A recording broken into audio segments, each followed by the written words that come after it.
Students grade 10 आज हम शुरू कर रहे हैं पाक स्टडी का जो हमारा चैप्टर है, चैप्टर नंबर 8। उसमें जो हमारे पास टॉपिक आ रहा है अभी, main problem associated with agriculture. ये स्टूडेंट ये आपका क्वेश्चन नंबर 1 भी है कि क्या मेन प्रॉब्लम्स जो एग्रीकल्चर सेक्टर को जो प्रॉब्लम्स हैं वो बताएं। तो स्टूडेंट एक्सरसाइज बेस्ड करवा रही हूँ, तो ये 75 पेज पे आएगा। Find below a few of the important problems the agriculture sector is facing in Pakistan. Number 1 is the lack of the agricultural input. Pakistani farmers are a victim of backwardness. Their financial condition is poor. The person who provides food for others is not getting sufficient food for himself. The procuring and the usage of the following thing is difficult for an average farmer. Good quality seeds, chemical fertilizer, pesticides, tractors, threshers, harvesters and the modern methods of irrigation। तो students यहाँ पे बताया गया है कि जो agriculture को कि जो यील्ड को बेहतर बनाने के लिए जो हमें चीज़ें चाहिए तो वो भी अक्सर बेशतर फार्मर्स तक अवेलेबल नहीं होती, या उनकी फाइनेंशियल कंडीशन इतनी अच्छी नहीं होती कि वो उनको अवेल कर सकें। दूसरा एक तो ये भी है कि जो फार्मर्स हैं वो अभी भी पुराने तरीक़ाकार इस्तेमाल करते हैं काश्तकारी के। वो दूसरों को तो फूड प्रोवाइड करते हैं लेकिन ख़ुद जो है ना अभी इतना सफिशेंट फूड उनको नहीं मिलता, यानी अपने घर की ज़रूरत उनकी उस तरह से फिर भी पूरी नहीं होती। उनके लिए भी अपनी एवरेज लाइफ को गुजारना भी जो है वो बहुत मुश्किल होता है। N efficient use of cultivable area, यानी जो एरिया काश्त करने के लिए है उसको भी सही तरीके से इस्तेमाल नहीं किया जाता। In Pakistan, there is no planning to bring lakhs of acre of land under cultivation due to lack of capital and adequate irrigation facilities. Very little of cultivable land is in use. To maintain the fertility of land, a large portion of land is left empty every year.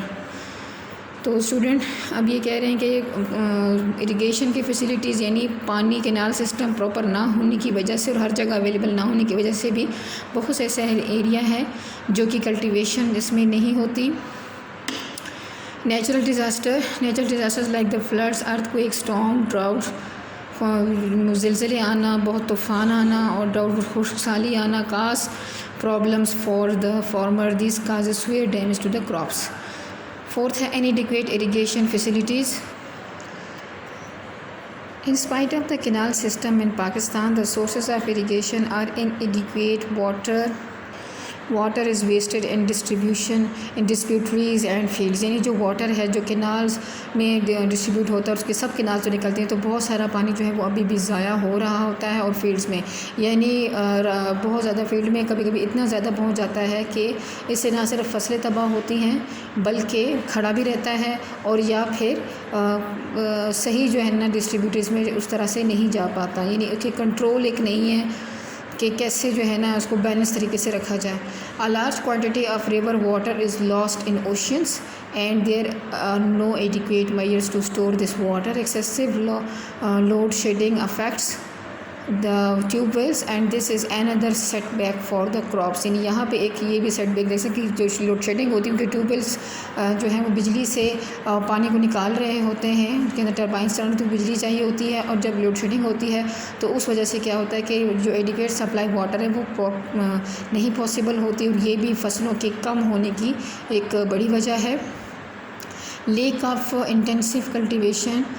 In Pakistan, the use of the advanced seeds, chemical fertilizers and agricultural machinery is not very popular. Less attention is paid toward the cultivation more and more crops on agricultural land. Lack of agricultural credit. Due to the scarcity of the organizations giving agricultural credit, farmers take these loans from money lenders. अब क्या होता है कि अगर ऐसी organisations होती जो agricultural sector को लोन देती, को कोई क्रेडिट देती, ज़्यादा पैदावार होने पर उनको इंसेंटिव्स मिलते, तो उससे ये होता है कि फार्मर्स को इतनी मुश्किलात का सामना ना करना पड़ता। अब वो किसी भी दूसरे लोगों से मनी लेंडर से मतलब वो पैसे ले लेते हैं और the percentage of interest are huge. इसका जो है ना मुनाफे की शरह है, जो इंटरेस्ट की शरह है वो बहुत ज़्यादा होती है। And this peoples exploit the farmers and worry them. और फिर जैसे क्या होता है कि उनसे फार्मर जो है वो परेशान हो जाते हैं और वो अपनी फार्मिंग की जो उसे बजाय से फ़ायदा वो उल्टा नुकसान में जाना शुरू कर देते हैं, तो फार्मर जैसे डिसहार्ट होते हैं। Waterlogging and salinity. A large part of our agricultural land is not cultivable due to the waterlogging, जहाँ पे पानी बहुत देर तक खड़ा रहता हो, एंड salinity का मतलब होता है बहुत ज़्यादा नमकियात जहाँ पे बहुत ज़्यादा पाई जाती हैं. Besides this, every year a lot of land falls victim to the river erosion. This decreases the fertile area. Lack of efficient means of transportation.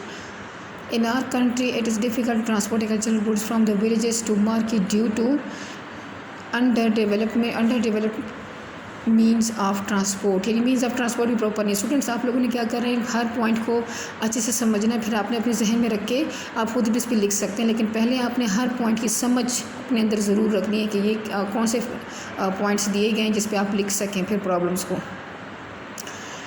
Farmer do not have the access to market and the middlemen do not give sufficient payments to the farmers and this makes their financial condition poorer. अब farmer से जब वो जो transporters होते हैं वो लेते हैं तो उनकी भी अपनी कीमत वसूल होती है, तो उससे क्या होता है कि फ़ार्मर को पहुंचाने में भी उसका बजट जा रहा है, और जब फार्मर से जो मार्केट में लेने वाला बंदा होता है, जो दुकानदार होता है, वो उसे उस रेट पे नहीं देता, यानी बहुत सस्ते दामों से ले लेता है. इस तरह से फार्मर को नुकसान ज़्यादा भुगतना पड़ता है. Plant diseases kill plants or make them weak. According to estimate, this lessens the crop productivity by 25%. Backwardness of farmer.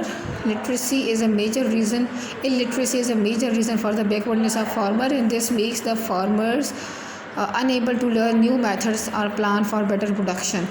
Prices of agricultural goods. The prices of agricultural products are much less. Students, ये products लफ्ज़ है, are much less as compared to the industrial goods, and farmer prefer other professions and business rather than farming. This affects the agricultural sector. तो आप ये कहें कि जो agriculture goods हैं उसकी प्राइसेस और इंडस्ट्रियल गुड्स की प्राइसेस में बहुत फ़र्क है, और इस वजह से ज़्यादातर फार्मर्स जो हैं बाकी सारे मसाइल के बावजूद और ख़ास तौर पर इस फ़र्क के बावजूद वो इस प्रोफेशन को क्विट करते हैं और दूसरे प्रोफेशंस को अहमियत देना शुरू करते हैं. स्टूडेंट्स, आज का इतना ही था, तो आपने ये सवाल अच्छे से याद कर गए हैं, लिखना है. अपना बहुत ख्याल रखिए. अल्लाह हाफ़िज़.